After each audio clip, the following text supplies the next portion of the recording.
이번 시간에는 전세 계약 후 발생할 수 있는 위험에 대해서 알려드리겠습니다.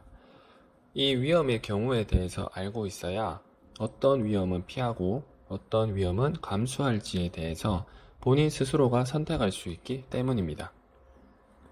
전세 계약 후 잔금을 치르고 거주하는 동안 그리고 만기가 되어 퇴실할 때까지 겪을 수 있는 위험 요소는 크게 두 가지입니다. 첫 번째는 만기가 되었을 때 임대인이 보증금 반환이 어려운 경우입니다. 보통 다음 임차인을 구해서 현재 살고 있는 임차인의 보증금을 돌려주는 경우가 일반적입니다. 다만 이때 주변 시장의 상황에 따라서 다음 임차인이 제때 안 구해지는 상황도 있습니다. 이렇게 되면 새 임차인이 생길 때까지 보증금 반환이 어렵습니다. 보증금의 액수가 클수록 임대인이 다른 곳에서 차입을 해서라도 줄 수 있는 확률도 낮아집니다. 결혼이나 다른 집으로 이사를 갈 때처럼 현재 집의 보증금이 꼭 필요한 경우에는 이 스트레스가 적지 않습니다. 이사 날짜는 다가오고 이사 가는 집 잔금은 치러야 하는데 현재 집에서 보증금 반환이 차일 피일 미뤄지면 짜증이 날 수밖에 없죠. 이런 경우를 대비하려면 내가 구하고자 하는 동네의 전세 물량과 그 지역의 경기 상황을 어느 정도는 확인해서 만기 시점에 다른 임차인이 잘 구해질 것 같지 않다면 되도록 전세를 피하거나 전세금 반환 보증 가입이 되는 매물로 접근하시는 게 좋습니다. 쉽게 얘기하면 다른 사람도 잘 구해질 것 같으면 걱정이 적은 거고 잘 안 구해질 것 같으면 대비하라는 겁니다.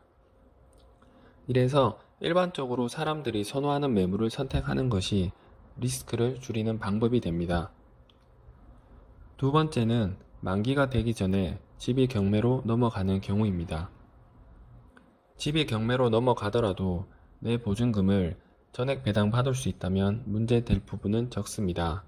가장 중요한 돈은 지켰으니까요. 하지만 경매에 넘어갔는데 내 보증금을 전액 배당 못 받고 일부나 전부를 날린다면 이 경우는 문제가 커집니다. 어렵사리 모은 목돈이거나 은행에서 대출받은 돈이거나 그 피해를 회복하려면 오랜 기간이 걸립니다. 그래서 이 두 번째 경우에서는 리스크를 절대로 줄여야 합니다.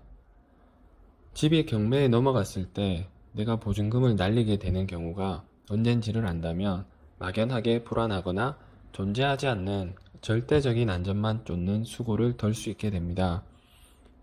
집이 경매에 넘어간다고 해서 모든 임차인들이 금전적 피해를 겪는 것은 아닙니다. 그 말은 꼭 경매 자체를 두려워하고 겁낼 것이 아니라 그에 대해 학습하고 이해한다면 별것 아닌 게 될 수 있다는 것입니다. 다음 시간에서는 경매에 대해 상식적인 부분과 구하고자 하는 매물의 종류에 따라 위 두 가지 위험이 어떻게 달라지는지 설명해 드리겠습니다.